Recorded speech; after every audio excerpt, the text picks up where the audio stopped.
buenos días a todos. Mi nombre es Mónica Bueno, soy la coordinadora del Geoparque Río Coco en Nicaragua y es para mí un placer dar la bienvenida a todos y a todas a esta primera conferencia coordinada por el Grupo de Trabajo de Igualdad de Género de la Red de Geoparques Latina y del Caribe. Este grupo se encuentra actualmente integrado por 4 territorios geoparque, Comarca Minera, Araripe, Río Coco y Cutralcura, y también por miembros individuales. Para dar inicio a este ciclo de charlas, contamos con la compañía de la doctora Elvira Hernández desde Pachuca, México, que le agradecemos mucho su tiempo y que comparta con nosotros su experiencia. Y antes de comenzar, pues me gustaría dar la palabra a Carlos Canet, que es el coordinador del Geoparque Comarca Minera y además secretario académico del Centro de Ciencias de la Atmósfera de la UNAM México. Sí, muchas gracias, Mónica, y gracias a todas las personas que están asistiendo, gracias a la doctora Elvira. Me gustaría leer la síntesis curricular que elaboró, que nos mandó la doctora Elvira, para que, bueno, tengan quién va a ser nuestra ponente. Elvira Laura Hernández Carballido nació el 15 de abril de 1962. Sirena, le gustan las medias de seda y tiene corazón de pollo. Desde pequeña, profesoras le aseguraban que escribía bien, por eso quiso ser periodista, aunque en estos últimos años se prepara como escritora al tomar talleres de cuento. Sigue la filosofía de Mafalda, le reza Frida Kahlo, oscila entre el pánico y peligro como la novela de María Luisa Puga y cada día trata de encontrar otra forma de ser humana y como le enseñó Rosario Castellano. Es profesora investigadora de tiempo completo de la Universidad Autónoma del Estado de Hidalgo. Estudió en la Facultad de Ciencias Políticas y Sociales de la UNAM, la licenciatura, maestría y doctorado, todos en el campo de la comunicación. Formó parte de la primera generación de la especialidad sobre estudios de la mujer en el Colegio de México. Escribió en la revista FEM 6 y en el suplemento Doble Jornada de 1987 a 1996. Es columnista del periódico El Independiente de Hidalgo y comentarista del noticiario de Radio AEH. Ha publicado diversos libros y artículos. Entre los reconocimientos que ha recibido en el Premio de Periodismo Rosario Castellanos, la Medalla Alfonso Caso, la Medalla Omicihuatl y el Premio Leo Vicario. En 2017 fue presidenta de la Asociación Mexicana de Investigadores de la Comunicación, así como presidenta del jurado del Premio Nacional de Periodismo. Ese mismo año ingresó a la Sociedad de Geografía y Estadística de México en Hidalgo. Ha publicado ensayos, capítulos de libro, artículos, además de 20 libros, tanto individuales como coordinación. Bellas y airosas mujeres en Hidalgo, 2010, Las que aman el fútbol y otras que no tanto, 2014, y entre los más recientes, Las informadoras, mujeres periodistas en Guadalajara, 2018, y Margarita Michelena, poeta y periodista, 2019, y fragmentario de comunicación, 2020. Bueno, habiendo leído la sentencia de la doctora y agradeciendo mucho su presencia y apoyo, le vamos a dar la palabra para que comience su conferencia. Gracias.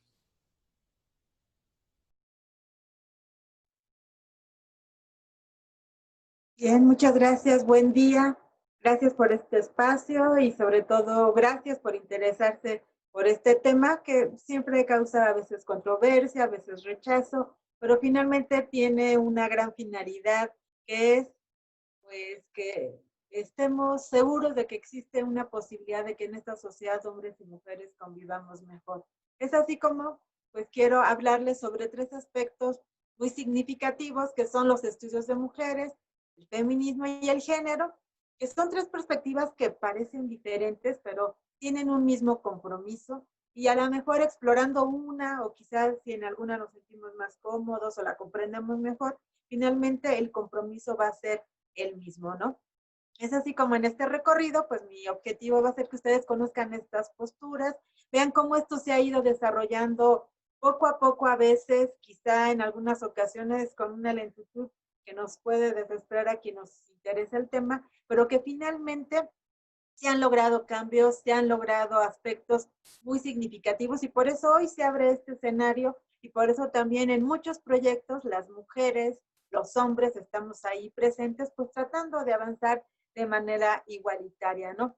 Mi exposición la decidí dividir en 7 puntos puntuales, no va a durar una eternidad la charla, pero sí me gustaría como ver algunos momentos, sobre todo en México, de lo que es la vida de los hombres y de las mujeres y cómo eso ha provocado que algunas pioneras, que sería el segundo punto, empiecen a escribir y a cuestionarse qué pasa en nuestra sociedad con los hombres y las mujeres. Un tercer punto sería ya en la academia, cómo se llegó a trabajar ya el tema de mujeres y eso hace surgir un cuarto punto que sería la academia feminista, en donde pues va a surgir una categoría, una teoría que ahora es muy representativa, que sería el quinto punto de mi exposición, que es el género.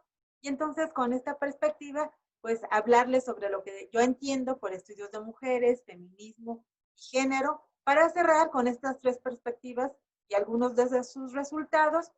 Ahí quizá de una manera humilde y vanidosa de mi parte, pues decirles también yo cómo lo he trabajado y cómo yo misma me he dado cuenta qué es lo que he podido aportar dentro de estos terrenos, ¿no? Entonces, pues quiero iniciar hablando así como de unas diferencias y desigualdades que son las que van marcando una pauta para que principalmente nosotros las mujeres nos preguntemos muchísimas cosas en torno a esta situación y a este tema, ¿no? Entonces, de esa manera, en esta exposición, pues yo les quiero hablar, por ejemplo, pues se funda aquí en México la Real Imperial Universidad de México, 1551. Y no por maldad, y no por crueldad, y no por agandallo, podríamos decir, pues los que entran son hombres. Los hombres están en ese 1551 y en el siguiente siglo y en el siguiente siglo, y hasta 1887 una mujer entra a la Escuela de Medicina aquí en México, que es Matilde Montoya, y pues la entrada no fue nada sencilla, hubo cuestionamientos, rechazos, burlas, pero bueno, finalmente Matilde Montoya se convierte en la primera mujer en recibir un título universitario aquí en México. ¿Qué otra cosa veo? Bueno, no sé, nuestro primer presidente, el primer momento en México de las elecciones, 1824. Y ahí están los hombres ejerciendo esta posibilidad de decidir quién nos va a gobernar. Pero las mujeres mexicanas no estuvieron presentes en este proceso y será hasta 1953, por constantes etapas de lucha y de discursos de las mujeres, que se nos va a otorgar ese derecho a votar. A lo mejor algo más frívolo, pero también porque quiero que vean esas representaciones y esas diferencias. 1857 se abre una de las primeras cantinas en México, que es el Nivel, que desgraciadamente ya no existe ahí en el centro histórico de la Ciudad de México, y 1857.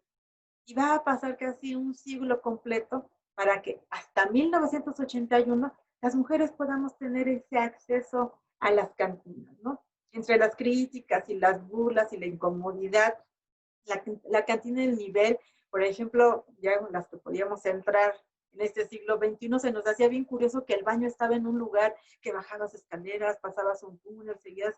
Y cuando preguntamos, no, pues es que como era un lugar de hombres, pues el baño de las mujeres pues, lo tuvimos casi que inventar y mandar por donde había espacio, ¿no? Pero esas ligeras, grandes diferencias, pues llaman la atención, ¿no? O por ejemplo, estoy haciendo una investigación sobre la rotonda de personas ilustres, antes se llamaba de hombres ilustres, que fue pues creada por el año de 1872.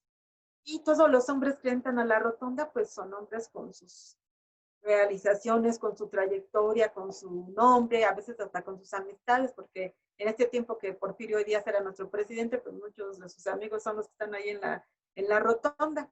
Hasta 1937 entra una mujer, que es la cantante de ópera Ángela Peralta.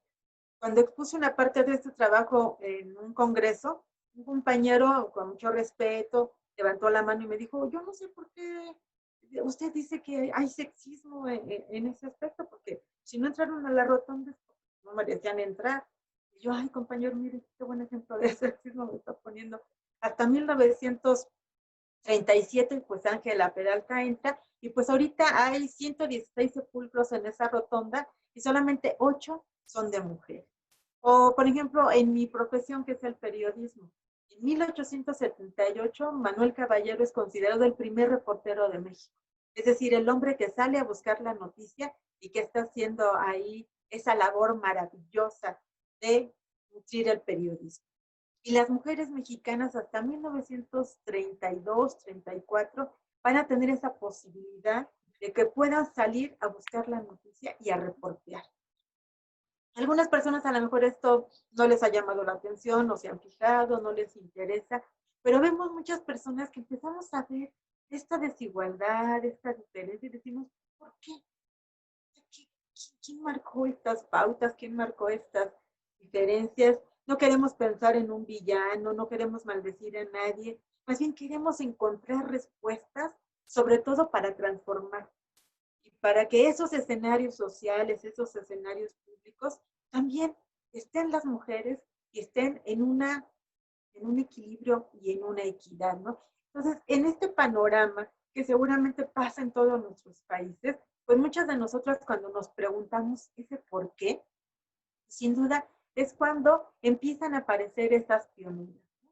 Y en nuestro país, pues claro, Sor Juana Inés de la Cruz no pensó en el feminismo, no sabía que existía en su época, no se hablaba de esa situación, pero leer a Sor Juana, esta mujer maravillosa que nació en 1648 y murió en 1695, leer cómo ella se cuestiona esta situación de por qué las mujeres no pueden tener acceso a la educación por igual, como también la tienen los hombres, ¿no? Entonces ella tiene que irse a un convento para desarrollar todo esto que ella ya sentía, que era escribir, que era inspirarse y era hacer mil cosas, y pues la obra de Sor Juana nos va marcando algunas pautas, ¿no? Bien escribió ella de manera textual, yo no estudio para escribir, ni menos para enseñar, sino para ver y con estudiar ignoro menos, ¿no? Entonces, de esta manera poética y barroca, pues Sor Juana se empieza a preguntar, ¿qué está pasando? ¿No está bien en su sociedad esa diferencia, esa desigualdad? Y a través de su escritura se cuestiona y trata de encontrar alguna respuesta, ¿no? Después, siglos después, otra mujer muy significativa en México va a ser Leona Vicario.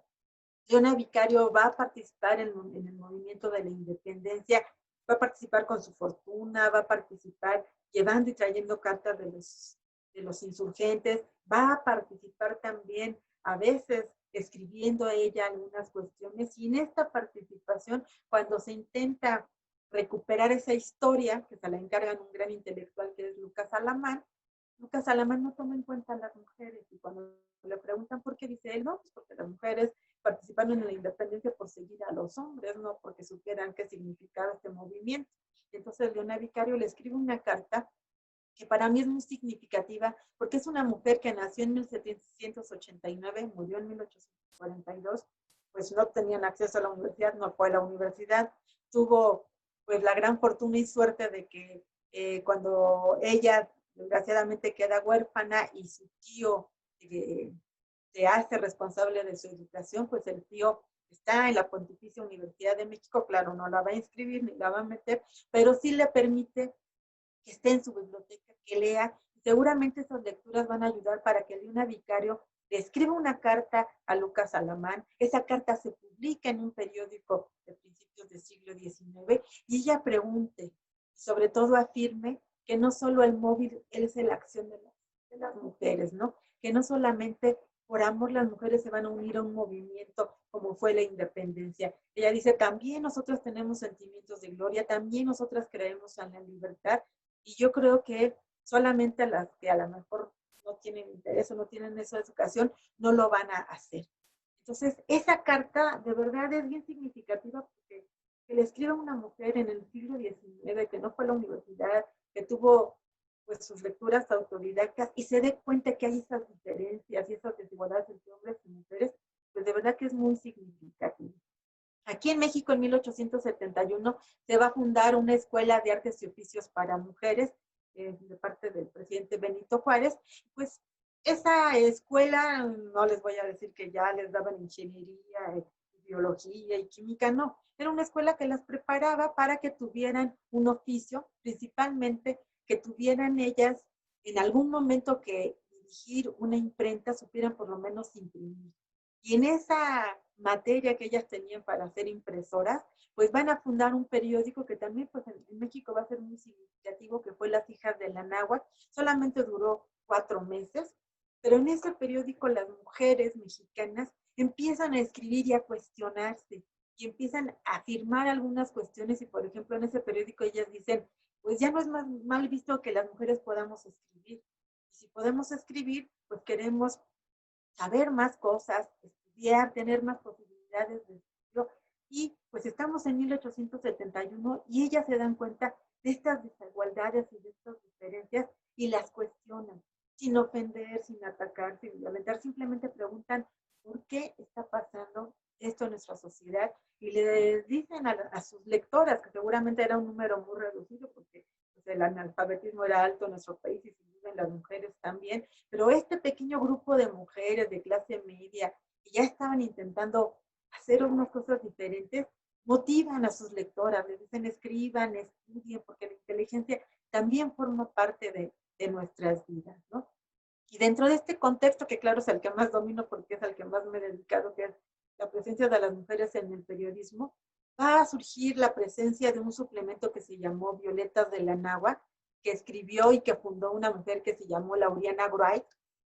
Pese al apellido, es una mujer que nació en Tasco Guerrero, su papá era extranjero, era dueño de varias minas ahí en Tasco, y bueno, pues el papá, la mamá, ven que su hija es una niña talentosa, la motivan a que estudie en casa, que escriba sus poesías, la mandan a Europa, Lauriana regresa ya con una mirada diferente, y en Violetas de la Náhuatl va a escribir textos en donde va a tratar de otra vez de cuestionar esta sociedad, de preguntarse. Tiene un texto también para mí precioso que se llama La Mujer Perfecta, y Lauriana empieza a decir, bueno, así como nos privan del libro, del telescopio, del botiquín, de la cámara fotográfica, así como nos dicen que nuestro lugar es la casa, yo estoy segura, dice Lauriana en este texto, que podemos tener posibilidades de transformar esta sociedad.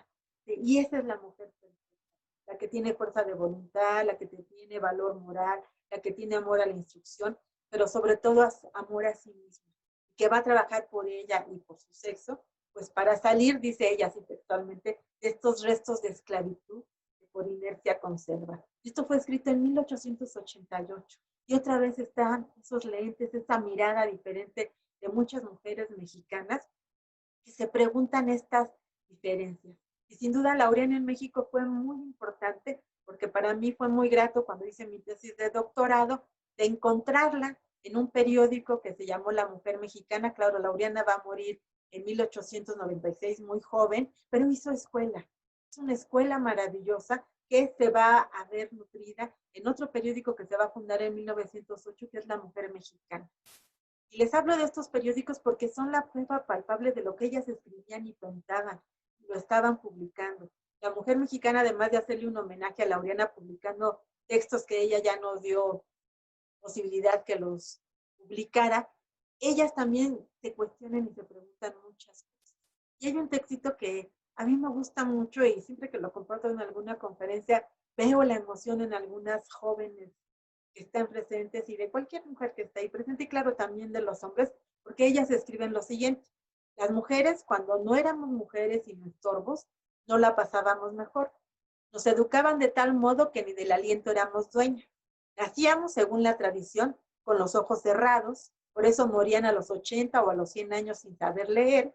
Carecíamos de oídos, razón por la que, cuando se concertaba un matrimonio, los que abrían las narices, paraban las orejas y movían la boca, eran nuestros padres que prudentemente nos vendían. ¿Qué pasará cuando nos vean en el foro defendiendo a los destripados o en las oficinas de telégrafos, correos o teléfonos? Protestarían enérgicamente, pero su protesta llegaría tarde, porque si el siglo XIX fue el siglo de los grandes inventos, el siglo XX es el siglo de la mujer. Y esta última frase a mí siempre me emociona y me conmueve porque son mujeres que están empezando el siglo XX, 1908. y están asegurando que el siglo XX tiene que ser el siglo de la mujer. ¿Por qué? Pues porque en este periódico otra vez empiezan a hablar de las posibilidades de educación, hacen denuncias, por ejemplo, de esta mujer que les comentaba yo, que fue la primera mujer que estudió medicina en nuestro país, se logra titular y no tiene pacientes porque la gente tiene miedo que una mujer sepa curarlos en verdad, ¿no? Entonces en el periódico se denuncia esta situación y se argumenta de una manera muy simple quizá, cuando somos niños, cuando somos niñas, ¿quién nos cuida cuando estamos enfermos? Nuestra madre, porque es una mujer, ¿no? Entonces, de esa manera ellas argumentan para defender a Matilde Montoya y por fin empiece a tener pacientes en su consultorio, ¿no? También en este México de principios del siglo XX va a haber otra mexicana que va a escribir muchas cuestiones sobre estas diferencias que hay y esta desigualdad que hay entre hombres y mujeres en México, que va a ser Hermila Galindo, que fundó un periódico que se llamó La Mujer Moderna, que se citaba mucho en algunas partes de la historia de México, pero no se conocía ese periódico, y una investigadora, colega mía, Rosa María Valles, fue a buscar a la familia de Hermila Galindo y gracias a ese contacto recuperó los más de 100 números que escribió Hermila Galindo con La Mujer Moderna y encontró estas propuestas, estos cuestionamientos que ya tenía Hermila Galindo en torno a la educación de las mujeres, en torno a su participación política. Va a ser de las primeras mexicanas que va a intentar ser elegida como diputada, aunque pues nada más fue el intento, pero finalmente lo hizo. Y también va a ser una de las primeras mujeres mexicanas que en el Congreso Feminista de Yucatán en 1916 va a causar un alboroto porque empieza a hablar sobre la sexualidad de las mujeres, sobre el placer, sobre el deseo. Y muchas mujeres le dicen, oye, espérate, apenas estamos tratando de entrar al aspecto de la educación y tú ya vas muy allá. Pero fíjese la mirada y la visión tan revolucionaria que tenía Hermila Galindo, ¿no? Por su mirada, por su intuición, por su conocimiento, por su propia experiencia de vida, pues le interesa escribir sobre ese tema y sin duda Hermila Galindo también hizo una gran escuela. Desgraciadamente ella y muchas mujeres mexicanas, cuando ven el resultado de esa revolución de 1910 a través de la Constitución de 1917, si bien reconocen y valoran en el artículo 123 se hable de una igualdad en las cuestiones de trabajo y salario entre hombres y mujeres, que es un superadelanto en una constitución en el mundo, no solamente en México. Sí lamentan, se decepcionan, digo, la misma Hermila Galindo se va del país un tiempo, porque no se hace presente en la constitución de una manera clara y puntual que las mujeres son ciudadanas y pueden votar. Van a pasar muchísimos años, casi 40, para que las mujeres puedan ser ciudadanas. Sin embargo, pese a ese golpe que para ellas fue muy fuerte, pues van a seguir haciendo sus grupos de mujeres, van a seguir escribiendo. Entre ellas, por ejemplo, una mujer mexicana que se llamó María Ríos Cárdenas, va a escribir un libro que se llama La Mujer Mexicana y Ciudadana en 1941. Faltaban todavía casi 10 años para que nos dieran el voto en el país, y habla sobre esta igualdad de derechos entre hombres y mujeres, esta posibilidad de que las mujeres participen en la política, y este análisis que hace de la Constitución de 1917, en donde dice, es cierto, no nos excluyen, pero tampoco hacen implícito de que somos ciudadanas y podemos votar. Y así, en este siglo XX, algunas mujeres, digo, una mujer que por su historia marca la vida de muchas mexicanas, que es Antonieta Rivas Mercado, que nació en 1900 y se suicidó en 1931. También ella tiene algunos textos que publicó donde habla sobre esta presencia de las mujeres, esta insistencia en la educación y en la transformación de las mujeres, ¿no? Y de pronto pues llegamos a mitad del siglo XX y pues en algunos países como en México, pues las mujeres todavía no podíamos votar, empezaba a haber un acceso en la educación superior, empezaba a hacer una participación en algunos escenarios, como podía ser la literatura, como podía ser la ciencia, pero todavía con resistencias, con prejuicios, con muchísimos obstáculos, ¿no? Y por eso, aunque eso ocurrió en Francia, pues sin duda llegó a todas partes del mundo este libro de Simone de Beauvoir, de El Segundo Sexo, en 1949, donde Simone se pregunta, ¿qué es una mujer? ¿Qué significa ser mujer? ¿Qué significa vivir la experiencia de ser mujer? Y es un recorrido maravilloso en la ciencia, en la psicología, en la historia, y se da cuenta que estamos y no estamos, ¿no? Y claro, su frase célebre de no se nace mujer, sino se llega a hacerlo, ella habla de cómo esta sociedad nos va construyendo, nos va poniendo obstáculos, nos va poniendo límites, pero también cómo estas mismas mujeres van rompiendo con esa experiencia tradicional y van tratando de transformar las cosas, ¿no? Y sin duda este libro, a las manos a las que llega, nos transforma la vida y nos empieza a tener y a dar esa mirada de dónde estamos las mujeres y por qué de pronto parece que no merecemos estar ahí o llegamos con tantas complicaciones en estos escenarios. Entonces, la mitad del siglo XX va a quedar marcada de esta manera, ¿no? Y por eso yo quisiera entonces pasar a mi tercer punto, que sería estos primeros aportes en la academia. Y digo, y me centro en las mexicanas, porque pues obviamente son las que mejor conozco y las que mejor he leído. Y fíjense que curiosamente cuando sale El segundo sexo de Simone de Beauvoir, aquí en México, una mujer, una escritora muy reconocida por su poesía, sus novelas y sus cuentos, pero también una mujer que estudió filosofía en la Universidad Nacional Autónoma de México. Ahí, en 1949, Rosario Castellanos va a presentar una tesis de maestría en filosofía que se llama Sobre cultura femenina. Y esta tesis que presenta Rosario Castellanos era muy poco conocida, incluso hasta hace algunos años. Esa tesis ya se volvió un libro, se llama Sobre cultura femenina, y Rosario también hace un recorrido en la filosofía y empieza a ver qué dicen los filósofos de las mujeres, ¿no? Claro, la mayoría pues habla de un sexo débil, habla de mujeres de cabellos largos y de ideas cortas, o sea, va hablando de esta mirada de algunos filósofos en donde pues claro, su mirada es muy particular, muy respetable, pero que finalmente, dice Rosario Castellanos, después de leerlo yo sé que hay un mundo que se llama cultura, que en ese mundo solamente pueden vivir los hombres. Y ya me la estaba yo creyendo, dije, bueno, ¿qué hago yo aquí estudiando filosofía? Pero de pronto encontré un pequeño grupo de mujeres que se había metido a ese mundo que decían que no era nuestro, que es la cultura. Entonces, si algunas han logrado entrar a ese mundo de la cultura, entonces no es cierto que esté totalmente prohibido para las mujeres, ¿no? Hay algo que impide ese acceso sencillo, ese acceso fácil para las mujeres, ¿no? Entonces, dice Rosario Castellanos, voy a tratar de ver qué es lo que está marcando esa pauta. Y sin duda Rosario, a través de su filosofía y de sus reflexiones, va a marcar una pauta muy significativa, incluso a través de su ironía, porque después va a publicar un libro también de varios ensayos que se llama Mujer que sabe latín, que si ustedes se acuerdan del dicho, no tiene marido y no tiene buen fin, pues Rosario se burla un poquito de esta situación y habla otra vez, ¿no? Tratando de explicar qué es lo que impide que las mujeres puedan entrar a estos escenarios sociales, culturales, y Rosario pues encuentra varias respuestas. Desgraciadamente también va a morir muy joven, pero nos va a dejar una gran herencia, ¿no? En esos años ya también 60, 70, va a haber otra mexicana que se llamó Elena Urrutia. Y Elena Urrutia también pues va a abrir un escenario aprovechando sobre todo los años 70 que empieza esta cuestión del Año Internacional de la Mujer, y habla un ciclo de mesas redondas en 1972 para que se empiece otra vez a escribir sobre quiénes son las mujeres.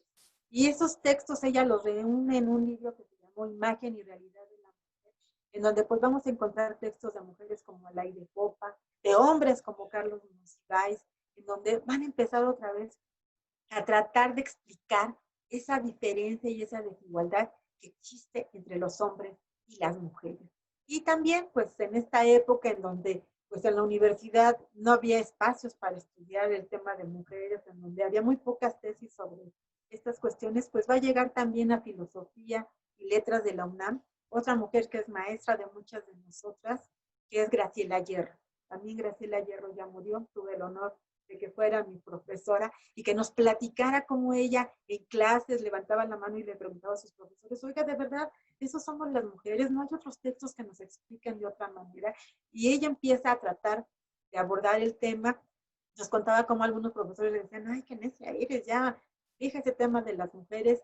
Qué bueno que fue muy necia, porque gracias a eso Graciela Hierro va a publicar después tanto su tesis como algunos libros en donde ya va a empezar a hablar de las mujeres, del feminismo, y uno de sus libros más significativos, que es el de Ética y Feminismo, pues va a empezar a cuestionar y va a empezar a tratar de explicar lo que es el feminismo, porque pues ya en los años 70, esta ola feminista, pues algunas fuentes asustan, algunas ponen su distancia, se empiezan a crear muchos mitos de que son las que odian a los hombres, que son las que se quitan el vestido y lo queman. Entonces era necesario explicar lo que era el feminismo, y Rosario lo integra de una manera muy inteligente, y después Graciela Hierro con esta ética y con este feminismo, cómo debemos de comportarlos, cuáles son nuestros valores como feministas dentro de este contexto. Pues Graciela Hierro va a marcar una pauta muy importante dentro de estos primeros intentos de mujeres ya universitarias que escriben textos para explicar la situación de las mujeres. Elena Urrutia va a abrir un espacio muy importante en una institución que es el Colegio de México, y en esa institución pues van a empezar a publicarse los primeros textos ya como con más firmeza académica y teórica, y hay una antología que se llama La Investigación sobre la Mujer, 1988, en donde un número muy significativo de mujeres que estaban haciendo su maestría, su doctorado, y que después se van a convertir en un referente muy importante en nuestro país, pues empiezan a dar a conocer esos primeros avances donde ellas se cuestionan algunos temas, ¿no? Por ejemplo, en este libro de 1988, alguien también para mí muy importante, que ya falleció, Olga Bustos, pues va a hablar sobre los estereotipos que se difunden en los medios de comunicación y que reafirman un deber ser en las mujeres o un comportamiento. Entonces, pues ahí están esos textos marcando una pauta, y casi ya finalizando la década de los 80, pues otra mujer en su tesis de doctorado, pues va a escribir un trabajo que ahora es un libro y es un referente también obligado, no solamente aquí en México, sino en muchas partes del mundo. Marcela Lagarde va a escribir Los cautiverios de las mujeres. Y cuando Marcela fue mi maestra, sí, todavía ni era el libro, su tesis, me acuerdo que la llevaba engargolada, unas 600 cuartillas, y de ahí nos compartía todo lo que ella había analizado, tratado de explicar quiénes somos las mujeres, por qué de pronto parece que somos otro ser para los otros, que siempre estamos pendientes de los otros. Y entonces ella va a crear esta categoría antropológica, que es la de cautiverios, en donde nos va a decir que, bueno, el que las mujeres vivimos en un mundo, en un espacio que ella le va a llamar mundo patriarcal, y en donde el poder y la manera de privar la libertad, de limitarnos o de etiquetarnos, pues va a hacer mucho más compleja nuestra participación en la sociedad. Y por eso habla de estos cautiverios, ¿no? Habla del primero, que ella en una sola palabra junta dos, que es madre-esposa. Y ella dice, las mujeres, tengamos o no tengamos hijos, nos casemos o no nos casemos, somos madres-esposas, ¿no? Por una cuestión biológica, que es la que podemos parir, podemos tener un hijo, pues siempre va a aparecer que tenemos que cuidar a los otros, que tenemos que estar en relación, a estar atentas y pendientes de los otros, ¿no? Y este cautiverio madre-esposa que se santifica, que se honra, que hay un día especial para el Día de las Madres, dice, bueno, a lo mejor su opuesto es el cautiverio de las putas, de las mujeres que a través del placer, del sexo, de la sexualidad, de pronto tienen que ofrecer y vender su cuerpo en una sociedad que las critica y las rechaza, pero que sin embargo las busca en algún momento, ¿no? Y en esos cautiverios, pues también nos habla del cautiverio de las monjas, que también, pues son estas mujeres que también tienen un comportamiento y una manera de ser, una relación con la religión que también nos marca de una manera muy significativa, o el de las presas, que no solamente son las mujeres que están en prisión, sino que somos todas las mujeres que muchas veces vivimos ese encarcelamiento social en donde no nos podemos mover en algunos aspectos porque nos dicen que ese no es nuestro escenario, ¿no? Y bueno, y finalmente también, pues tiene el cautiverio de las locas, de estas mujeres que pues de pronto, si rompen con algo, las tachan de locas. Yo misma lo reconozco porque luego Marcela nos decía, ¿cuántas veces no algunas de nosotras así calificamos o descalificamos a una mujer, ¿no? ¿Ya la viste? Se metió un maratón, qué loca.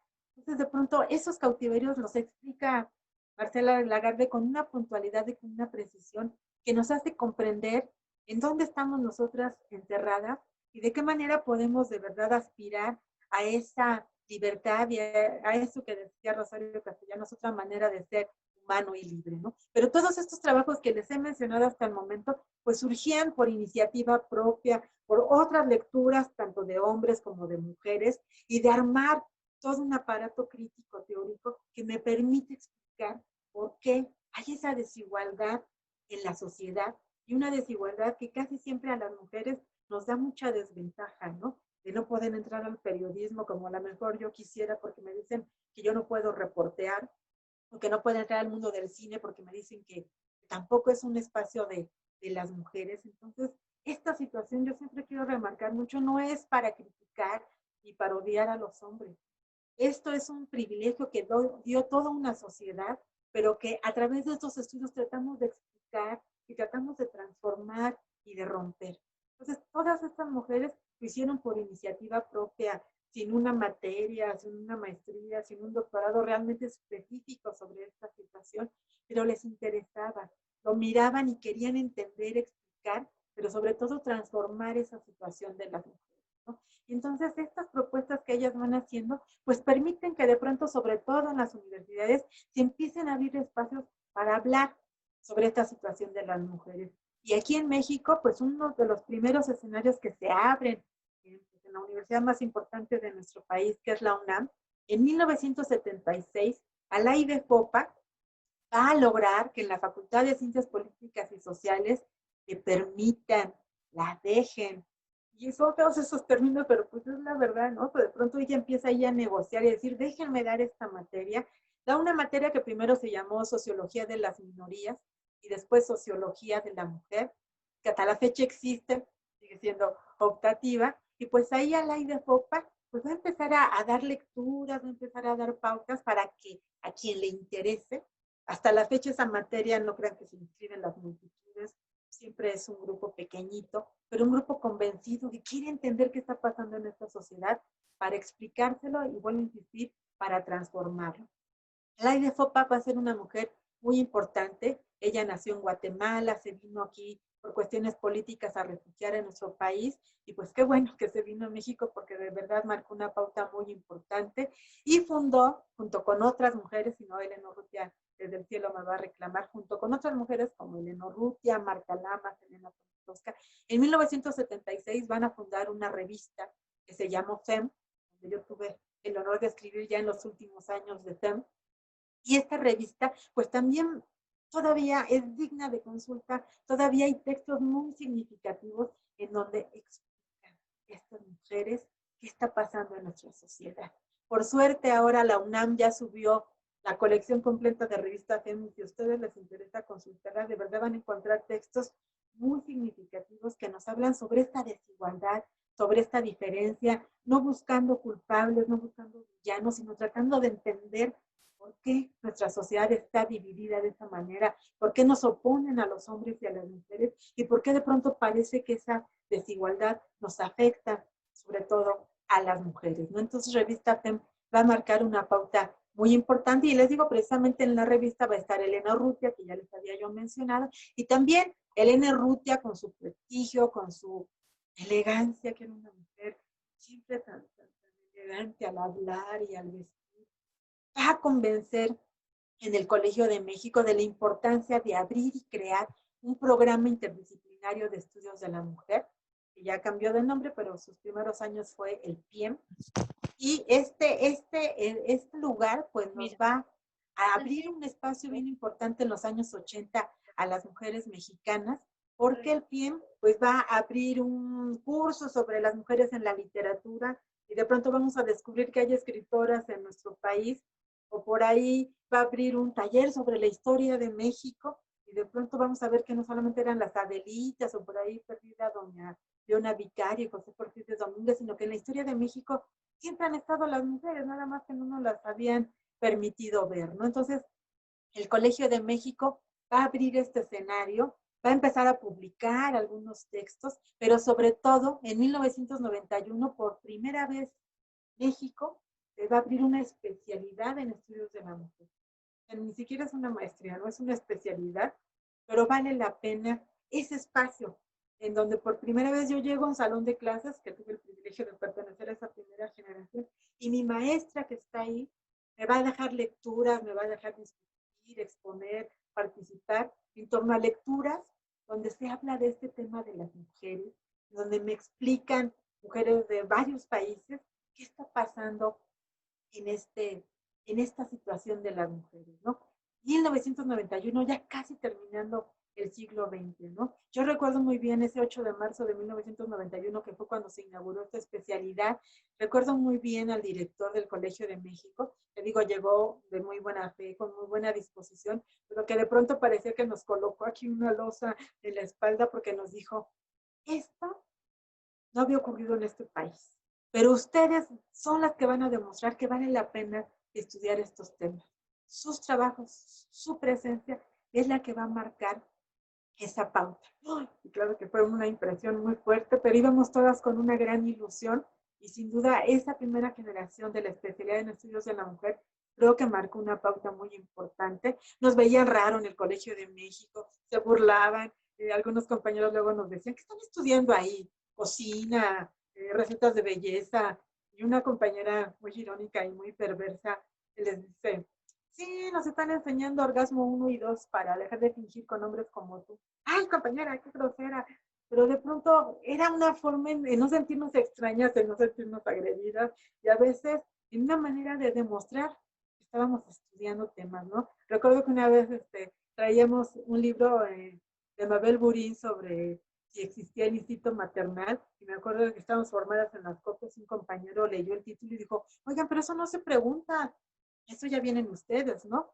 Entonces, este espacio de pronto, pues tener esas lecturas fue muy importante y hasta la fecha, el programa interdisciplinario de estudios de la mujer, ahora de estudios de género, pues sigue formando a muchas mujeres en este espacio, ¿no? Y publicando, pues, textos muy significativos para muchas de nosotras.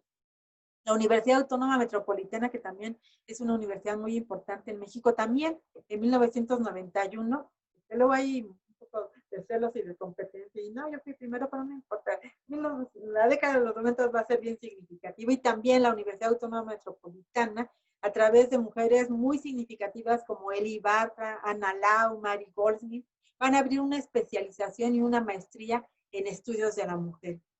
Ahora ya la UAM tiene un doctorado en estudios feministas, que por cierto, de las pioneras que apuntalaron ese doctorado son las que estudiaron en esa primera generación de estudios de la mujer en el Colegio de México, como Elsa Muniz y Guadalupe Guacús. Y la UAM también va a empezar a publicar textos, sus investigadoras van a empezar a hacer textos muy significativos. Por ejemplo, Ana Lau va a escribir La nueva ola del feminismo en México. Eli Bartra va a hablar de debates en torno a una metodología feminista, que yo recuerdo que muchos compañeros de pronto decían, eso no existe, la metodología feminista no existe, no inventen cosas. Y de pronto pues estar estudiando y fortaleciendo y haciendo sentir que de verdad sí hay una manera de estudiar la realidad social y que el feminismo sí podía marcar esa pauta, pues sí resultaba muy importante en esta década de los 90 que para México fue muy significativa, ¿no? Y ahí está también, pues, Graciela Hierro, que también en los 90, 1991, va a fundar el Programa Universitario de Estudios de Género en la UNAM, ya ella sí, el PUEG, que también ya cambió de nombre, pero bueno, Graciela Hierro también va a abrir este espacio en donde van a salir libros muy representativos. Todavía nos deben, pero yo estoy segura que ya están trabajando en ello, que haya estudios de posgrado aquí en el PUEG, pero hay cursos diplomados que yo también he tomado y que me han enriquecido bastante, y muchos trabajos en donde pues podemos acercarnos a esta presencia de las mujeres en nuestro país, ya reconociendo un feminismo y a veces ya mencionando este término que nos va marcando a muchas de nosotras, que es la categoría género. Yo recuerdo en ese 1991, cuando algunas de mis profesoras nos empiezan a acercar a esta categoría, no fue nada sencillo.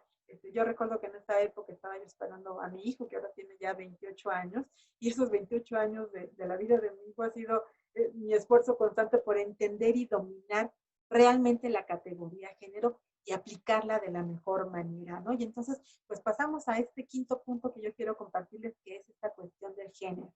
Precisamente el programa universitario de género, pues va a apoyar a Marta Lamas, que es otra feminista muy importante en nuestro país, para que se publique una compilación que va a llevar como título El género, la construcción cultural de la diferencia sexual. Se va a publicar en 1997, pero les digo, ya en el Colegio de México, en 1991-92, nosotros nos acercamos a varias lecturas que nos van a representar y que nos van a permitir entender la realidad social y analizarla de una manera que nos permita tener mejores bases y un sustento más aceptado en la academia en general, ¿no? Esta compilación que hace Marta Lamas, pues sin duda para mí un texto muy significativo para entender lo que es el género, es el de Gay Rubin, El tráfico de mujeres, notas sobre la economía política del sexo, y Gay Rubin nos va a empezar a explicar qué significa estudiar la realidad social si utilizamos este término de género. Va a estar otro texto que pues es muy importante y bueno, para mí sigue siendo mi texto de cabecera, que es el de Joan Scott, El género, una categoría útil para el análisis histórico, en donde pues también va a dar su definición, va a dar muchos aspectos muy importantes y otras mujeres, ¿no? La misma Judith Butler, que ahorita es una de las autoras más citadas y comentadas y a quien yo con mucho trabajo y poco a poquito le voy entendiendo, pero entonces yo quisiera en este momento pues hablarles de lo que yo he entendido sobre las cuestiones de género, principalmente a través de Joan Scott.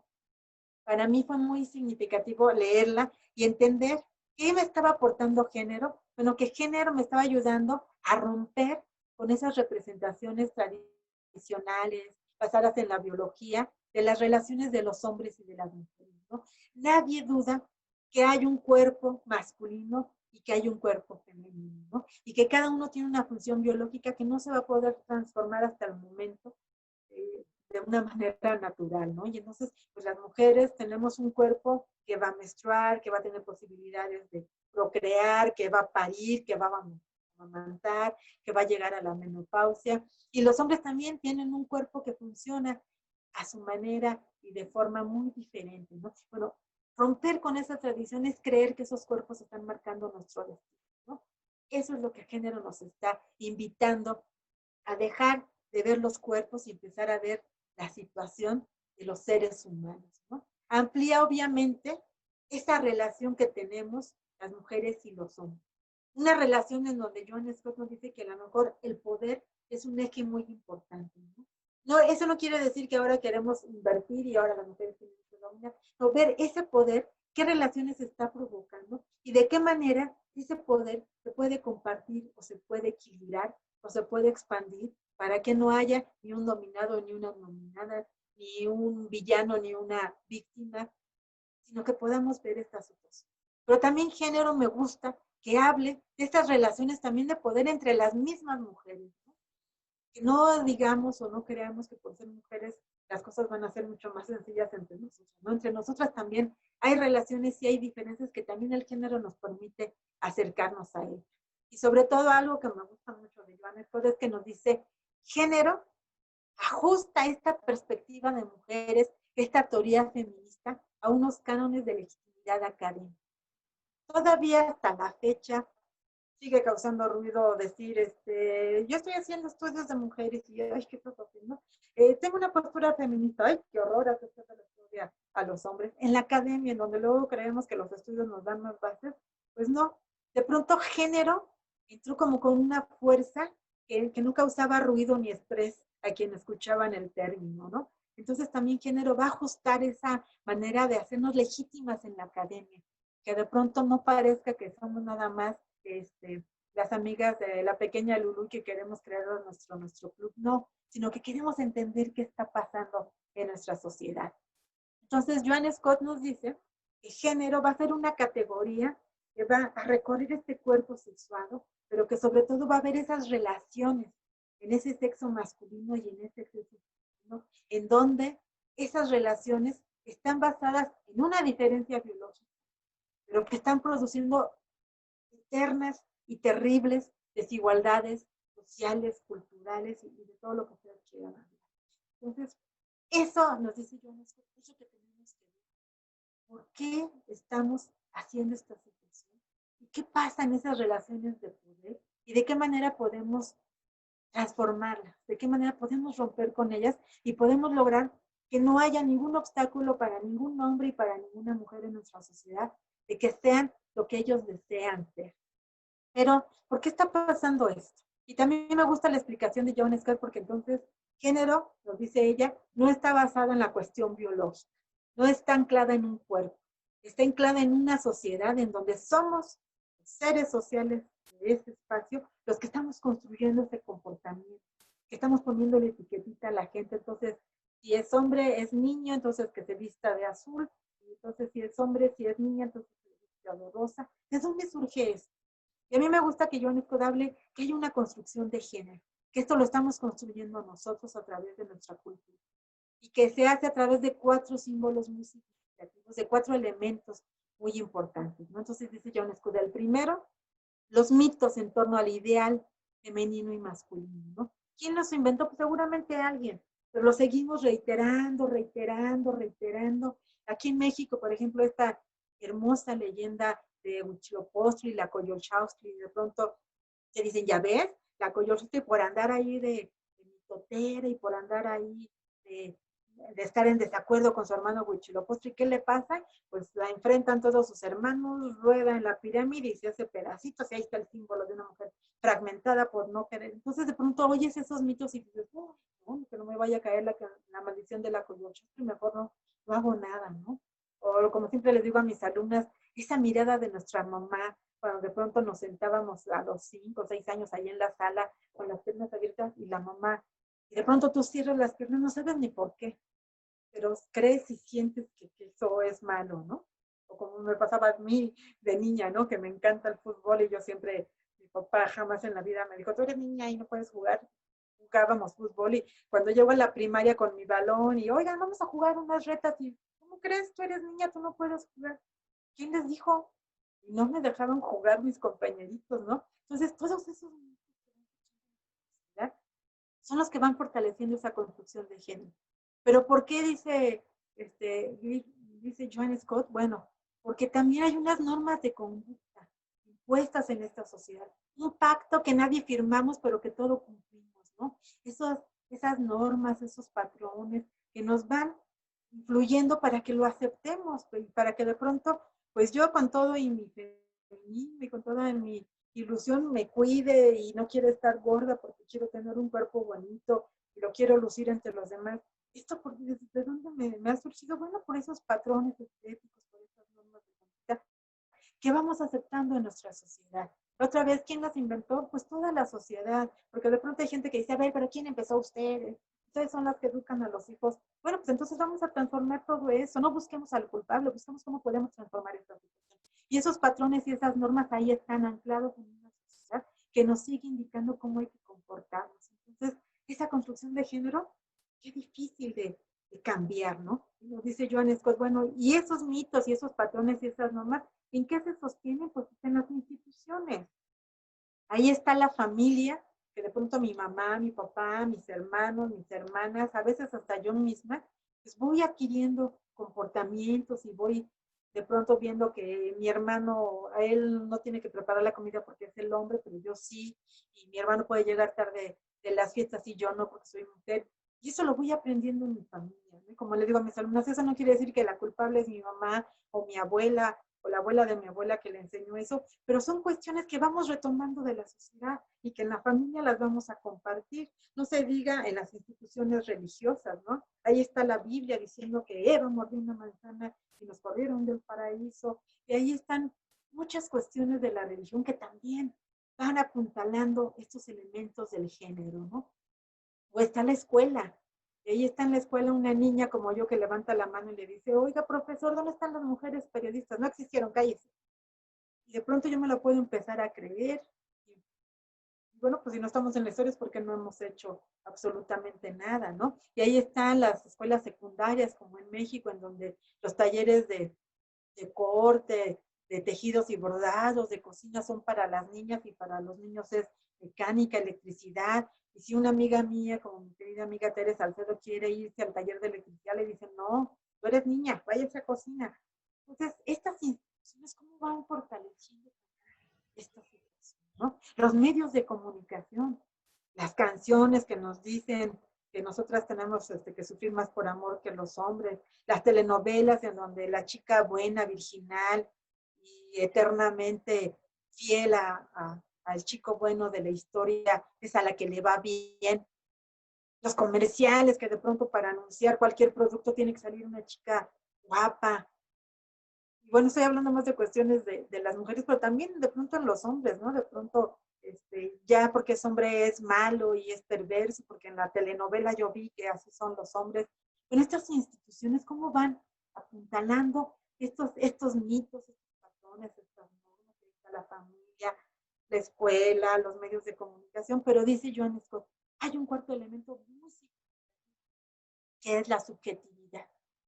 Va a depender de cada uno de nosotros qué tanto aceptamos esos mitos, esos patrones, esas normas, esas instituciones, y qué tanto empezamos a cuestionarlas, a rechazarlas y a transformarlas.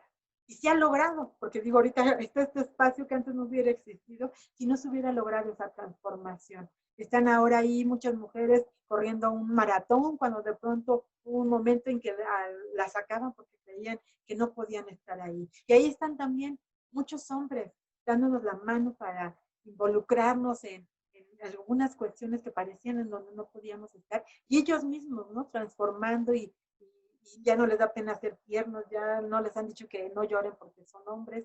Esa subjetividad, dice Joan Scott, es bien importante para romper y transformar esta construcción de género y apostar por otras cuestiones, ¿no? Entonces, estos estudios como el de Joan Scott y de otras mujeres que están trabajando género, nos permiten, les digo yo siempre a mis alumnos, ponernos otros lentes y de pronto ver esta sociedad y ver dónde están los hombres, dónde están las mujeres, qué nos separa, qué nos contrapone, cómo poder ir transformando esa situación.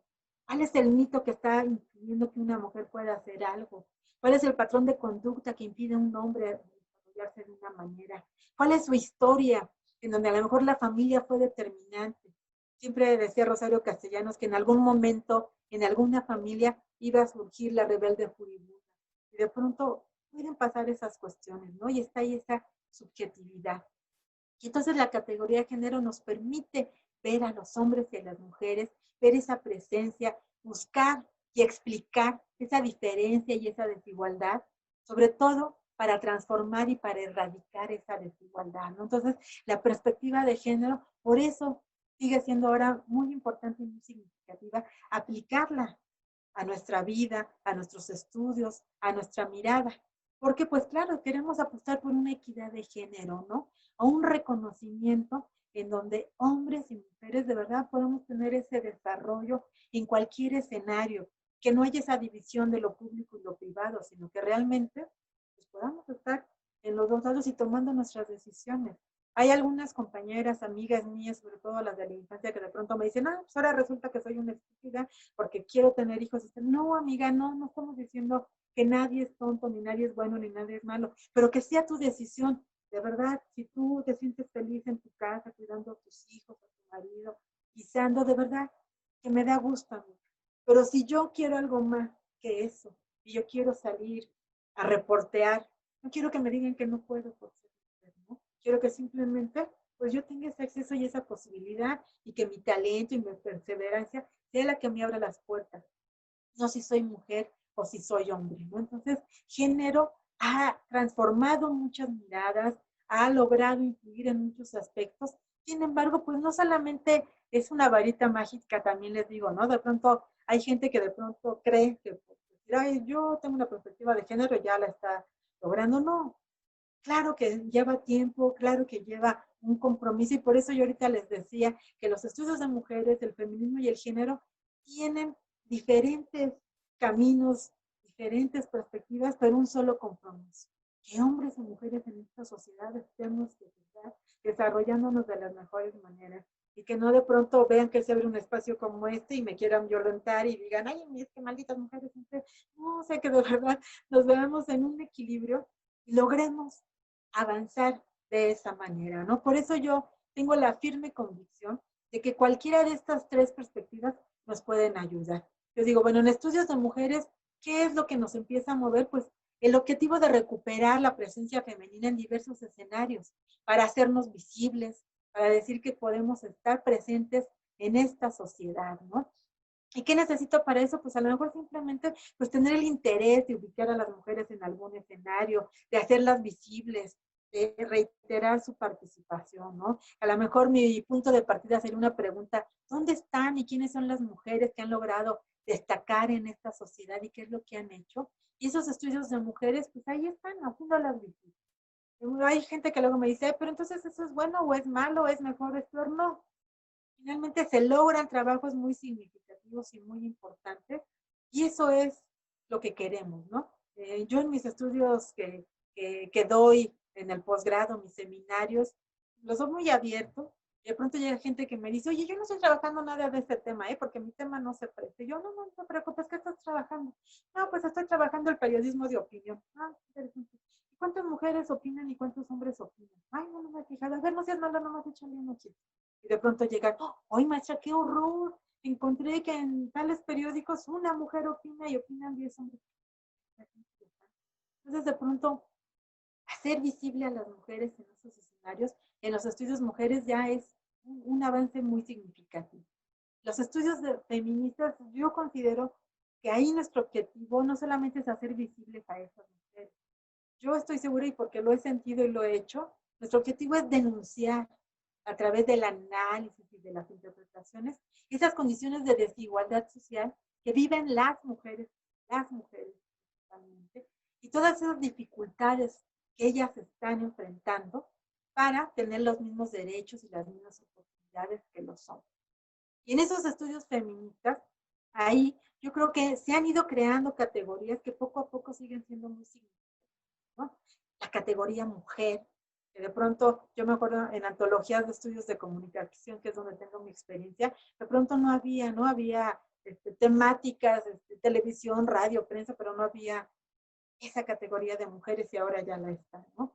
Patriarcado, que es una palabra que también entendemos y no entendemos, pero yo creo que las feministas buscaron una manera de explicar qué está pasando en nuestra sociedad y que a lo mejor una etapa, una época en donde se marcó de una manera muy significativa la presencia de un hombre patriarca, dueño de la tribu, de la familia, que en esta sociedad sigue ocurriendo esta situación, y hablar de patriarcado pues es explicar esta situación. O el sexismo, el machismo, la opresión, el empoderamiento, los estereotipos, la igualdad, la diferencia, son aspectos que van marcando nuestra mirada al estudiar o al intentar comprender nuestra realidad social. Yo creo que un estudio feminista siempre se pregunta por qué la sociedad ha limitado el desarrollo de las mujeres, las ha oprimido, juzgado, minimizado en esta sociedad patriarcal y cómo transformar esas condiciones de opresión. Entonces, en esta mirada feminista, la denuncia y esa mirada cuestionadora siempre va a estar más latente que a lo mejor en los estudios de mujeres. Y en los estudios de género, en la teoría de género, yo considero, es mi perspectiva muy personal, pero que he tratado de explicármela a mí misma para luego compartirla con la gente que quiere entrar en este tipo de miradas. Yo estoy segura que los estudios de género nos permiten explicar, al aplicar esta categoría, cómo se construyen estas identidades llamadas femeninas y estas identidades llamadas masculinas, en qué contexto se están formando y qué es lo que ha provocado que entre ellos exista una gran diferencia, una gran desigualdad social y que sin duda pues, los margina de muchos escenarios. Y entonces género nos permite manejar categorías que nos ayudan a entender esta situación. Sin duda, pues el término género, la transversalidad, ver en esta sociedad, bueno, los hombres y las mujeres, retomar algunos aspectos como el patriarcado, los estereotipos, los cautiverios, la diferencia, la igualdad, y a lo mejor ampliar y de pronto pues hablar también de las masculinidades, la diferencia sexual, la perspectiva queer. Entonces los estudios de género nos permiten partir de una pregunta en donde decimos cómo se construyen esas identidades femeninas y masculinas y de qué manera han sido determinantes para impedir que en nuestra sociedad haya una equidad y cómo podemos transformar esa situación, ¿no? Entonces, esas son las tres miradas que yo considero que a través de todos estos estudios que yo les he mencionado y sin duda de muchísimos más, permiten que entendamos por qué es importante la presencia de las mujeres, por qué es importante esta postura feminista y por qué la categoría género, la teoría género al momento de comprenderla, de verdad nos quita muchas telarañas y nos permite apostar por una transformación en donde hombres y mujeres estemos presentes. Y bueno, para ya ir cerrando un poquito esta charla, porque me gustaría pues, saber ustedes qué dudas tienen y qué aspectos les interesaría. Yo quisiera hablarles de mi trabajo, porque digo, les puedo hablar de varios, y yo quisiera decirles yo cómo he podido trabajar este aspecto, ¿no? Yo que estudié una licenciatura en donde jamás en la vida nadie me habló de este tema, y que pues, simplemente esa subjetividad de la que habla Joan Scott, pues a mí me daba mucha inquietud saber qué otros periodistas existían, ¿no? Siempre cuando hablaban de periodistas que admiro y quiero a lo largo de la historia de México, pero yo siempre decía, bueno, ¿y qué mujeres, no? Junto a grandes periodistas como los hermanos Flores Magón, ¿no hubo mujeres también que lucharon en ese momento contra la dictadura de Porfirio Díaz? Y una maestra una vez que me enojé, me dijo, a ver, no te enojes y mejor ponte a investigar. Si ellas existieron, pues, a ver, enséñalas, ¿no? Entonces, pues en esa provocación y en esa necesidad que tengo, pues me fui a la Hemeroteca Nacional, encontré periódicos de mujeres, y recuerdo que terminando mi tesis sobre la prensa femenina del siglo XIX, fui precisamente con esa maestra que decía que no me enojara, y le puse ahí mi trabajo, y dije, maestra, ahí está.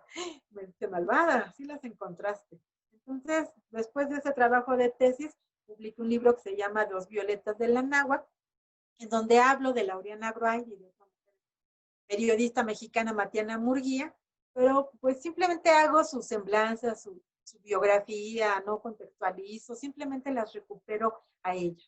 Y ya con esta mirada que yo misma les estoy dando, pues yo misma me di a la tarea de decir, a ver cómo van mis trabajos, y yo pienso que este libro de Dos Violetas de la Náhuac es un libro de estudios de mujeres. Un libro que en la historia del periodismo nacional dice, miren, aquí están estas dos señoras que hicieron un trabajo muy significativo en su periódico Violetas de la Náhuac. Y bueno, aquí en Hidalgo, por ejemplo, que ya tengo 16 años viviendo aquí, que ya me siento totalmente hidalguense, pues también cuando llegué aquí al estado dije, a ver, ¿qué libros hay sobre mujeres en Hidalgo? No, ninguno. Voy a escribir algo sobre las mujeres en Hidalgo. Uy, compañera, pues vas a escribir una página porque aquí no hay mujeres interesantes, ¿no? Y bueno, fue una tarea muy pesada de consultar diccionarios biográficos, de consultar diccionarios sobre mujeres y ver dónde habían nacido. Ay, nació en Hidalgo y la contaba. Pues de esa manera pude escribir un libro que se llama Bellas y airosas mujeres en Hidalgo, desde la época prehispánica hasta nuestros días, un recorrido por mujeres reinas, toltecas, por mujeres pintoras del siglo XIX, por poetas. La primera mujer piloto en este país fue una mujer hidalguense, mujeres que rompieron récords en deportes. Entonces, Bellas y airosas mujeres en Hidalgo, pues también es una visión totalmente de estudios de mujeres, donde lo que yo quise fue ponerlas en escenario, hacerlas visibles, y me da mucho gusto que de pronto pues muchas compañeras han retomado estas mujeres y han hecho estudios ya diferentes sobre ellas, ¿no? Ahora estos estudios feministas, pues también yo creo que en algunos de mis trabajos está esta visión feminista de esta realidad social, y por ejemplo, mi contexto que es el periodismo, no, ya no solo quiero recuperar las historias y los trabajos de estas mujeres, quiero ver qué pasa con ellas. Y de pronto veo que en este contexto de violencia que desgraciadamente se vive en nuestro país, las mujeres periodistas también están viviendo violencia, y una violencia que a veces por cuestiones de género marca también diferencias. Entonces me pongo a hacer un artículo que se llama Violencias en Mujeres Periodistas en México, y también y hago un recorrido histórico, pero voy marcando, por ejemplo, esta carta que les digo de Leona Vicario, una carta que surgió en un contexto de violencia, en donde a ella la trataron de desprestigiar, en donde la injuriaron, fue su manera de defenderse. Entonces voy haciendo así como este recorrido histórico, pero al mismo tiempo acentuando y denunciando la violencia que han vivido estas mujeres, y haciendo una propuesta pues, de realmente de hacer un estudio más significativo sobre esto que están viviendo las mujeres en el periodismo mexicano. Y yo estoy segura que esto tiene una mirada totalmente feminista en mi trabajo. Ahora, aquí en Hidalgo, hay una mujer que se llama Carmen Rincón, una mujer que en los años 80 fue mal atendida en su parto aquí en Pachuca, y no solamente perdió a su bebé, sino que quedó estéril. Y fue porque el médico la atendió mal. Y ella hace una lucha constante para denunciar a este médico y para que de verdad esta situación no la volviera a vivir ninguna mujer. Y aquí en Hidalgo, por primera vez en la década de los 80, en la calle principal, que es la calle de Guerrero, 12 mujeres con el puño en alto pedían justicia para Carmen, ¿no? Y así se llama el libro que escribí, que se llama Justicia para Carmen, que es la historia de esta mujer hidalguense, ejemplo de feminismo en nuestra entidad, que va a ser una lucha larguísima por lograr que de verdad no existe esta violencia en el momento de parir, no exista esta violencia que ya se ha reconocido en nuestro estado como violencia obstétrica, gracias también a la gran trayectoria de Carmen Rincón. Y en este libro, en donde yo recupero su vida, sí hay un tono de denuncia constante en el libro. Sí hay una visión en donde hablamos de una sociedad que realmente muchas veces afecta a las mujeres, muchas veces la daña y cuesta mucho trabajo lograr esa justicia, ¿no? Carmen, en su testimonio que me da, me dice que ella se preguntaba mucho, ¿por qué me pasó esto? Y Marta Lamas un día le dijo, no, Carmen, no te preguntes por qué, pregúntate para qué te pasó esto. Y ya a muchos años de existencia Carmen lo entiende, porque ella en este estado y en el país, yo me atrevería a decir en el mundo, ha marcado una pauta muy importante sobre el tema de la violencia obstétrica. Entonces, recuperar esa historia para mí ha sido uno de los estudios feministas pues, que más contenta me han dejado y que siempre me vuelven a emocionar muchísimo, ¿no? Y en los estudios de género, ¿cómo aplicar esa categoría género en mi investigación? Fíjense que en mi tesis de doctorado, que la hice sobre mujeres periodistas en la Revolución Mexicana, pues mi asesora no le interesaba el tema, nunca había trabajado nada sobre mujeres, sabía mucho sobre periodismo y es una mujer que quiero y admiro mucho, que se llama Susana González Reina, y yo le insistía, no, maestra, es que mira, aplicando la categoría género se puede tener otra mirada, y sirve, y ella me decía, pues si tú dices.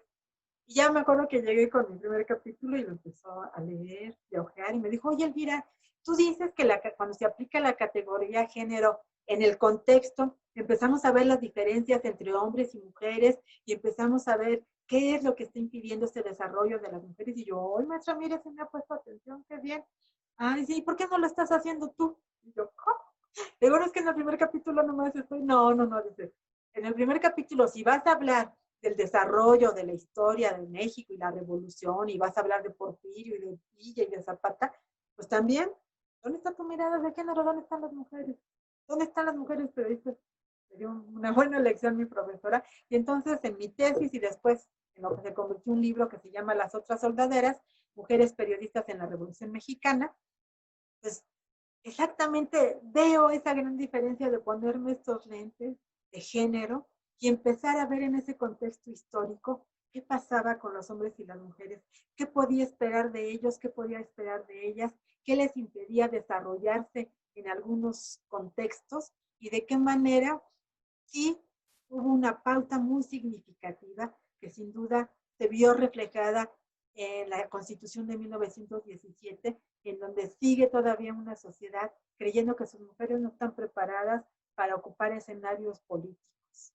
Entonces, ese texto para mí es muy significativo porque yo misma de pronto digo, Elvira, acuérdate, los lentes de género, ve esas diferencias, ve esas desigualdades, ve esas coincidencias, cruza varios aspectos para que puedas entender qué está pasando en esta sociedad. Y de igual manera aquí en Hidalgo, pues hicimos un estudio sobre la prensa en Hidalgo y las muertes de mujeres, los feminicidios, y pues también no lo hicimos señalando, ay, malditos editores, sexistas, no. A ver, ¿cómo está el contexto?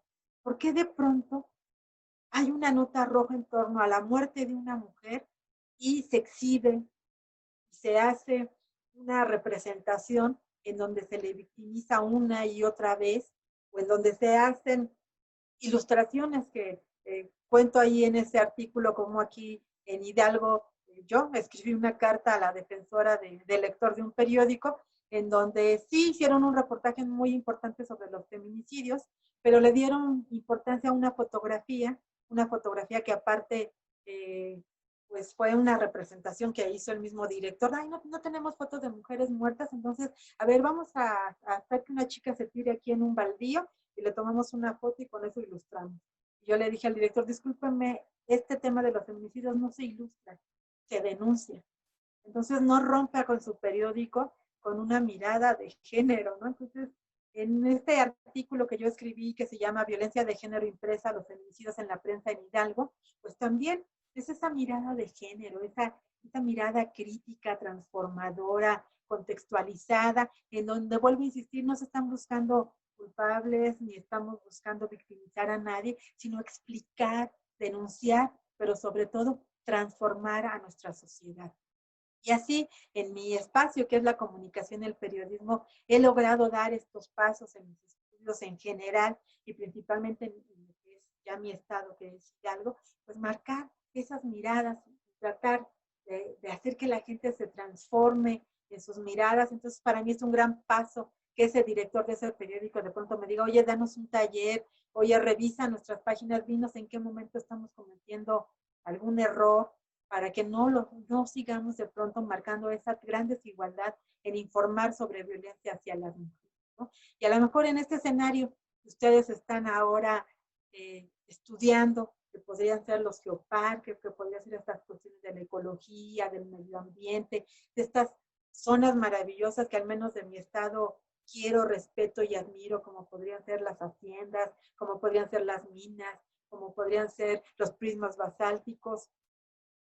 Ahí hay una mirada de género, debe de haber una mirada de género, y hay muchas feministas y hay muchas activistas que han demostrado que sí hay una mirada en estas cuestiones de género, en estos escenarios de paisajes, de ambientes y de ecología, y que a lo mejor yo espero que con esta charla ustedes en los geoparques se pongan estos lentes de género y vean dónde están los hombres, dónde están las mujeres y de qué manera lograr que este planeta maravilloso siga dando escenarios, paisajes, ambientes y sobre todo una gran pasión por defender a nuestro planeta, ¿no? Entonces, hay también esa mirada y yo espero que en este recorrido que han hecho conmigo, ustedes también puedan sentir este compromiso, puedan sentir este significado que es, pues, los estudios de mujeres, el feminismo y la perspectiva de género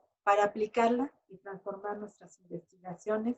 Y pues les agradezco mucho su atención y pues estoy aquí atenta si tienen algún comentario o pregunta. Muchísimas gracias. Muchas gracias, doctora. Pues sí teníamos 4 preguntas para usted. En primer lugar, Mateo Calderón pregunta ¿de qué manera los hombres podemos apoyar a contribuir la causa feminista? Pues aquí ya está un ejemplo, ¿no? Que nos escuchen, que les interese, que se acerquen. Hace algunos años, una maestra mía que es Sara Lovera, dijo en una conferencia, dijo, yo creo que tenemos que aceptar nuestro gran error de no estar involucrando a los hombres, ¿no? Y claro, yo soy de otra generación, porque también me pasó hace poco que en un congreso preguntaron, oigan, ¿y si hay que involucrar a los hombres? Y yo dije sí, y al mismo tiempo una chica joven dijo, no, nos volteamos a ver hacia admiradas. Le dije, bueno, seguramente son generaciones diferentes, pero para mí una manera pues es esta, ¿no? De participar en estos eventos, de escucharnos, principalmente de no sentirse señalado ni culpable, ¿no? Porque de pronto me pasa con compañeros que se acercan y me dicen, oye, yo te juro que yo soy bueno, yo no tengo nada en contra de las mujeres. No, no, no es eso, compañero. Es como empezarlo a ser mucho más consciente, aproximarse, a intervenir en los talleres, en los diplomados que estamos abriendo. Todavía hasta la fecha muchos espacios donde no entran y a lo mejor me puedes decir, ay, es que luego se enojan. No, yo creo que si llegamos con una disposición de respeto, de atención, sobre todo de interés, yo creo que eso es un paso maravilloso, ¿no? Y de empezarse a involucrar en estos escenarios, de tener contacto con quienes nos interesa el tema y yo creo que de esa forma, hombres y mujeres vamos a lograr una gran transformación. Muchas gracias. Bueno, le voy a trasladar otra de las preguntas que teníamos. Helga Chulepil le pregunta cómo serían los cruces de los aspectos de género con otras desigualdades, como podría ser la pobreza, el racismo o la relación con los pueblos indígenas. Eso es bien importante y fíjate que ahorita muchas feministas, aquí en Hidalgo, por ejemplo, y la recomiendo mucho, hay una compañera mía que es la doctora Alejandra Araiza, que está manejando muy bien esta cuestión de la intersección y que es muy importante, porque como les decía que ya lo había señalado Joan Scott, pues también se cruzan más cosas y también entre las mujeres, ¿no? De pronto creemos que por ser mujeres ya tenemos un equilibrio perfecto y no, es bien diferente ser una mujer, por ejemplo, aquí en mi estado, aquí en Hidalgo, es bien diferente. Yo, que soy una señora de clase media, académica, con estudios de universidad, es muy diferente mi situación a cuando voy a dar una conferencia en un municipio donde está una señora de mi misma edad, pero que no pudo estudiar, que tiene 5 o 6 hijos, en donde su comunidad es muy pobre, pero que ella es de las líderes de la comunidad, que está tratando de cuidar el medio ambiente de su espacio. Claro que son unos cruces muy importantes que tenemos que tomar en cuenta y que género nos está permitiendo tener como esa visión muy clara, ¿no? Que yo, por ejemplo, lo reconozco en mis estudios donde recupero mujeres y no veo a veces esos elementos tan significativos a que de pronto género me permite marcarlo, ¿no? Entonces, esas pautas nos van a dar una guía, nos van a permitir limpiar estos lentes de los que siempre hablo de género y comprender las situaciones, ¿no? Porque por ejemplo, también en los temas de violencia, de pronto te dicen, ay, mira, mucho doctorado y deja que el marido la golpee. Es que no solamente es el nivel de educación, tienes que ver otros elementos que también van a estar ahí latentes y que debemos de tomarlos en cuenta. Entonces, sí, son muy significativos y yo creo que este aspecto que ahorita está tomando mucha fuerza de la intersección, tenemos que estar muy pendientes, ¿no? Porque van marcando y van viendo todas esas desigualdades que te digo de señora clase mediera universitaria, a la mejor señora campesina, indígena, pobre, son elementos muy diferentes, pero que sí nos tienen que ayudar a marcar, no las diferencias, pero sí las maneras de transformar a nuestra sociedad y de comprender y de partir de unos puntos de vista mucho más anclados, ¿no? Que no descalifiquemos y digamos, ay, ve, yo tengo 58 y todo lo que he logrado y como esta señora no, pues, discúlpame, pero son contextos muy diferentes. Yo sobre todo luego lo marco mucho con mis alumnos que llegan y me dicen, ay, maestra, es que mi mamá no entiende, ya, como ya está grande. ¿Y cómo se dice tu mamá? No, pues 58. Y yo también tengo 58 y le estás pidiendo consejo a una señora de la misma edad de tu mamá. Ay, no es cierto, claro, es que son contextos diferentes. Tu mamá vivió otra situación, vivió otras circunstancias, entonces en vez de quejarte, pues intenta que tu mamá se integre a este ritmo, comprenda estas situaciones y bueno, son aspectos que yo sigo insistiendo que son muy importantes y que ahorita sin duda están marcando muchísimo los estudios de género, ¿no? Esta intersección tenemos que tomarla en cuenta y no perderla de vista para que nuestros estudios sean más puntuales y estén más anclados en lo que queremos estudiar de la realidad social.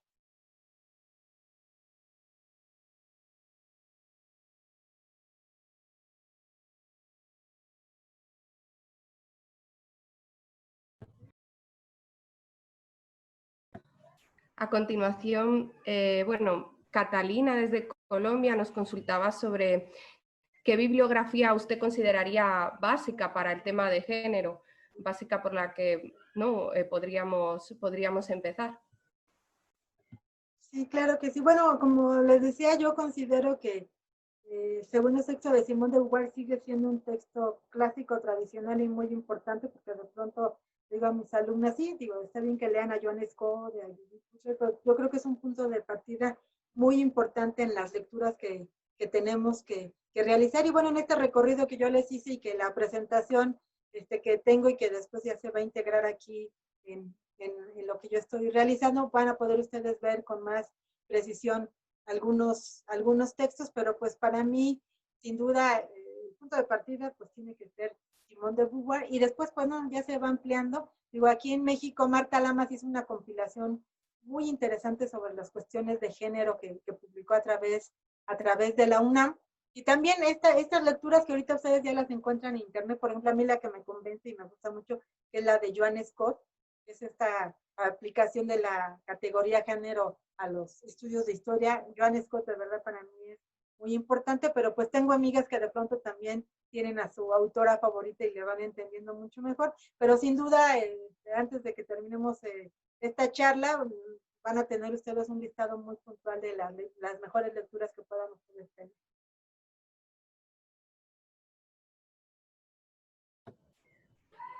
También teníamos una pregunta de parte de Erika Salgado.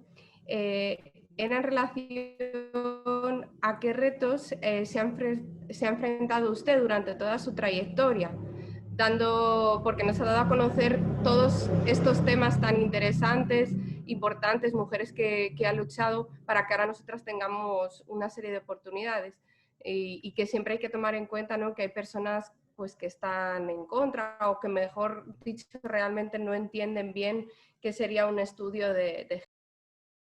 Sí, es difícil y de pronto pues sí son muchas confrontaciones. A mí me pasa sobre todo cuando doy algún curso, algún taller, siempre llega principalmente algún compañero que de pronto pues, se siente agredido o va a la defensiva y hay que saber como la manera de incluirlos o a veces también la manera de decirles, bueno compañero, pues si no estás de acuerdo, te propondría tal cosa. Entonces, mi manera ha sido primero pues el trabajo, ¿no? Tengo mucho eso que me dijo mi profesora, en vez de enojarte, pues ponte a trabajar. Entonces es lo que he intentado, ¿no? Entonces a través de todos mis textos, mis estudios y mis columnas periodísticas, siempre estar insistiendo en el tema. Siempre trato que sea de una manera que no sea una confrontación. Sí podemos discutir, pero no una manera en donde yo maldiga a los compañeros hombres, no, tratar siempre de estar en un espacio de respeto, en un espacio de debate en donde el nivel siempre sea el argumento muy puntual, el ejemplo muy preciso y de desarrollarlo de esa manera y pues insistir siempre en hablar sobre ese tema, ¿no? Y también ver en qué ambiente me voy a presentar y de qué manera lo voy a compartir. Si yo veo que es un ambiente en donde todos están así muy en contra, pues voy de una manera muy tranquila, muy prudente para exponer mis temas. Y muchas veces, oiga, qué sorpresa, yo pensé que iba a venir aquí a decirnos que somos de lo peor y me sorprendió su exposición y me gusta que es así, ¿no? Cuando veo que el ambiente, pues obviamente es más propicio, pues entonces ya con más pasión y con más seguridad voy exponiendo lo que yo quiero trabajar y sobre todo siempre siento que esa fuerza del trabajo, de lo que tienes que hacer, por ejemplo, aquí en mi universidad, la Universidad Autónoma del Estado de Hidalgo, siento que he podido acercarme bien a mis autoridades, que he podido convencerlos, persuadirlos, acercarlos a este tema, y de pronto pues se va abriendo el panorama. Claro, hay compañeros que no, que a veces te hacen un chiste y tú sabes que no es chiste, finalmente pues sí va la intención a veces de minimizar los cursos, pero también la inteligencia y también la lectura, ¿no? Yo sobre todo de Rosario Castellanos he aprendido mucho de la ironía y hay veces cuando me quieren decir algo que no les gusta, no están de acuerdo, siempre casualmente encuentro la manera de decirles las cosas para que reaccionen, ¿no? Y para que vean que estamos aquí de buena fe y con mucho interés. Entonces, yo le llamo necedad de seguir trabajando el tema, de seguirlo presentando y de hacer de que la gente lo comprenda y lo sienta buscando a veces los ejemplos, a veces hasta el tono de voz para que se involucren en el trabajo me ha servido bastante.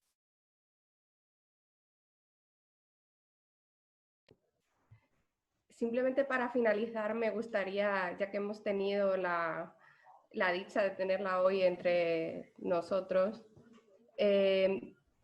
¿qué recomendación o qué consejo nos pudiera a lo mejor dar de forma general ahora que hemos decidido crear este grupo de trabajo para la igualdad de género y estamos en nuestros inicios? Pues un consejo o alguna recomendación por parte de usted sería muy valiosa.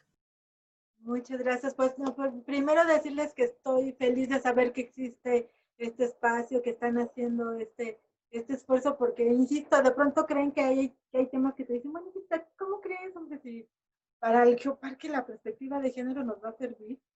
Sí, sí va a servir muchísimo. Entonces yo primero les quiero agradecer su interés y su compromiso por aplicar esta perspectiva, que ya es un paso muy significativo, ¿no? El segundo, pues es a lo mejor abrir estos escenarios con personas como yo y como muchas que existen en nuestro país y en América Latina y en muchos lados, que tienen esta seguridad y esta convicción, ¿no? Entonces yo estoy segura que al escucharnos van a notar que sí hay una diferencia en aplicar las cuestiones de género en los diferentes escenarios, ¿no? En mi caso, en el periodismo ha sido para mí bien importante esa insistencia de decir, ahí estamos en la historia y ahí estamos transformando cosas. Entonces, un segundo paso es ese interés y ese compromiso en encontrar otras voces que se sumen a este espacio y que vayan dando ese ejemplo y esa certeza de que sí se dan aportaciones cuando tenemos una perspectiva de género. La tercera, pues es también a través de estas charlas,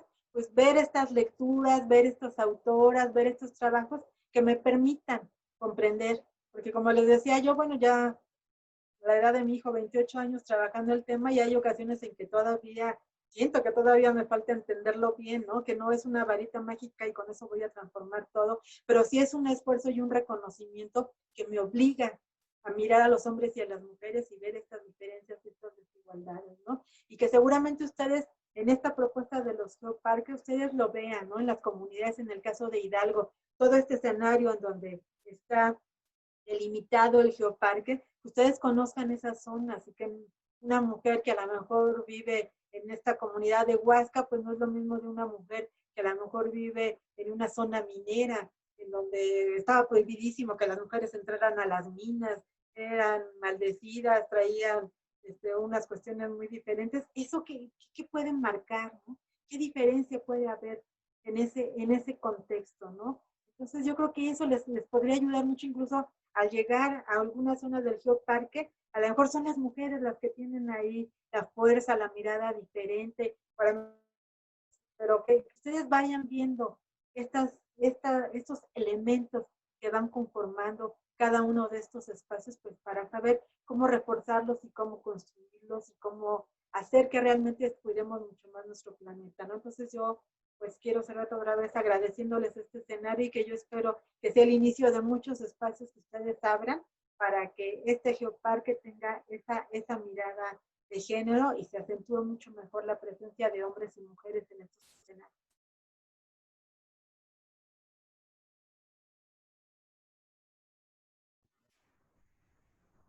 Bueno, le agradecemos mucho sus palabras y también quisiera agradecer a todas las personas, ¿no?, que han hecho posible que se realice la sesión del día de hoy.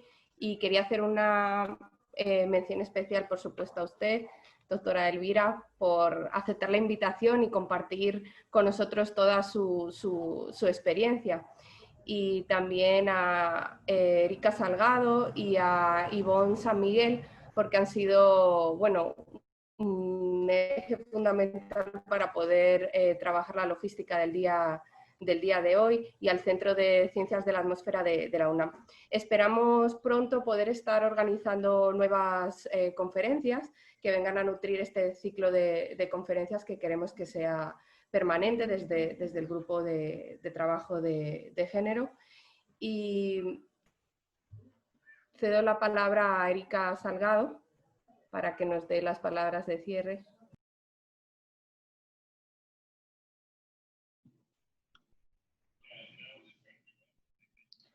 Hola, ¿qué tal? Muy buenas tardes.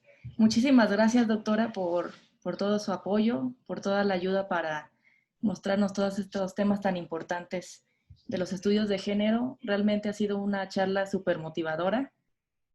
Vamos con más energía para seguir en estos temas de género y esperamos que no sea la última presentación que nos dé y mucha asesoría. Entonces, muchísimas gracias por todo. Gracias a todos los asistentes y pues nada más. No sé si el doctor Carles también quiera comentar algo. Gracias, doctora. Gracias a usted. Bueno, muchas gracias, Mónica, Erika, y especialmente gracias, doctora. Debes saber que este es el primer evento formal que hace el grupo de género de los geoparques latinoamericanos. Nosotros le hemos puesto mucho empeño para que esto sea el arranque de algo que vaya perdiendo en todos los geoparques, poco a poco, primero desde México, América Latina, pero también la Red Mundial de Geoparques.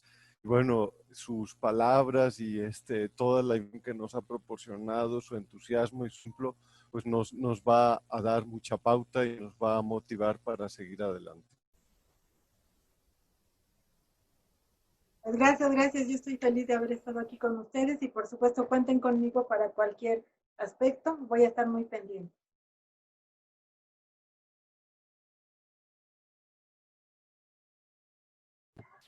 Bueno, entonces daríamos por concluida la sesión de hoy y gracias a todos.